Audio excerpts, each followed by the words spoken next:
Helicopter ఇచ్చి ఒక సెక్రటరీకి ఒక డీజీపీకి పంపించాడు. అంటే వైఎస్ఆర్ కాంగ్రెస్ పార్టీ మీద కక్ష సాధింపు చర్య అంటే ఆయన ఎంత స్పీడ్గా రియాక్ట్ అవుతాడో చెప్తాం.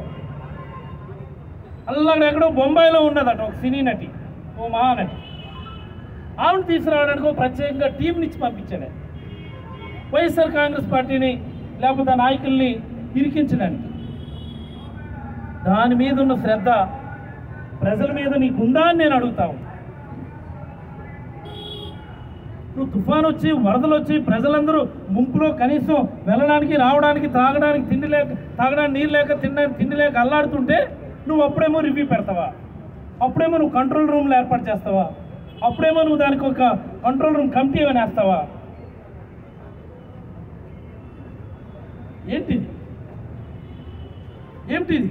ఇది పరిపాలన? ఇది ఇంత దౌర్భాగ్యమైన స్థితిలో ఉన్నామో మనం.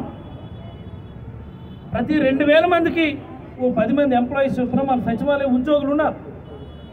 వాలంటీర్ల విషయం పక్కన పెడదాం. 10 మంది 11 మంది ఉద్యోగులు, 2000 మంది పాపులేషన్కి ఉద్యోగులు ఉన్నారు కదా. ఇచ్చావా ఇన్స్ట్రక్షన్ వాళ్ళకి? మీ 2000 పాపులేషన్కి అవసరమైనటువంటి అరేంజ్మెంట్స్ మీరు చేయండి అని ఇచ్చారా? రెవెన్యూ సెక్రటరీ ఇచ్చారా? రెవెన్యూ మంత్రి గారికి అసలు అవగాహన ఉందా? ఆ హోంమంత్రి గారు కనీసం పట్టుతుంది ఆవిడకి? మైక్ పట్టుకుంటే జగన్మోహన్ రెడ్డి గారు అది, జగన్మోహన్ రెడ్డి గారు ఇదని తిట్టడానికి నీకు మంత్రి పదవా? చెప్పండి ఇప్పుడు సమాధానం. అసంబద్ధమైనటువంటి ఆర్గనైజేషన్ చంద్రబాబు గారికి గుర్తుపెట్టుకోండి. కనీసం ప్రజలను అప్రమత్తం చేయకుండానే మొన్న నైట్ అర్ధరాత్రి మీరు బుడమేరు వాగుకు సంబంధించినటువంటి గేట్లు తెరవడం వల్ల ఈరోజు విజయవాడ పూర్తిగా మునిగిపోయింది. ఎవరు దీనికి రెస్పాన్సిబిలిటీ? చంద్రబాబు గారు అంటారు ఈ వరదంతా పూర్తయ్యే వరకు నేను ఇక్కడే ఉంటాను అని. నువ్వు ఇక్కడ ఉండకపోతే నీ ఇల్లు అక్కడ మునిగిపోతుంది. నువ్వు నీ ఇల్లు మునిగిపోతుంది కాబట్టి నేను అధికారులు అక్కడ ఉండనివ్వలేదు, నీకు ఆ బస్సులో ఉంచినారు. తెలీదా మాకు? వాళ్ళు అంటాడు ప్రజలందరికీ అన్ని అందేంత వరకు నేను బస్సులోనే ఉంటాను. బస్సులోనే ఉండాలా? నీ ఇల్లు మునిగిపోతుంది. నీ కరకట్ట మీద ఇల్లు నది గర్భంలో కట్టారు. అది అక్రమమైన కట్టడం. అది ఇలాంటి అక్రమమైన కట్టడాల వల్ల ఈరోజు ఈ దుస్థితి వచ్చింది. ఇది మాకెవరికి తెలియదా?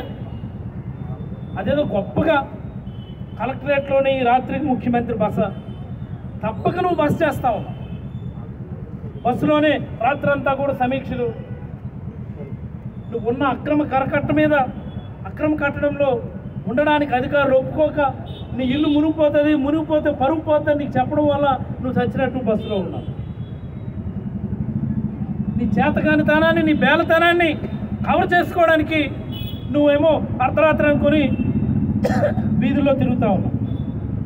నేను అడుగుతా ఉన్నా చంద్రబాబు గారు, అయ్యా చంద్రబాబు గారు, మీ రోజంతా వీధుల్లో మీ వెనకాల కలెక్టర్ని వేసుకొని, మీ వెనకాల డిజాస్టర్ మేనేజ్మెంట్ కమిషనర్ని వేసుకొని, మీ వెనకాల CCLA సెక్రటరీని వేసుకొని, మీ వెనకాల ఇతరత్ర ఉన్నతాధికారులు అందరిని వేసుకొని నువ్వు వీధిలో రోజంతా తిరుగుతూ ఉంటే మరి అరేంజ్మెంట్స్ ఎవరు మానిటర్ చేస్తారు?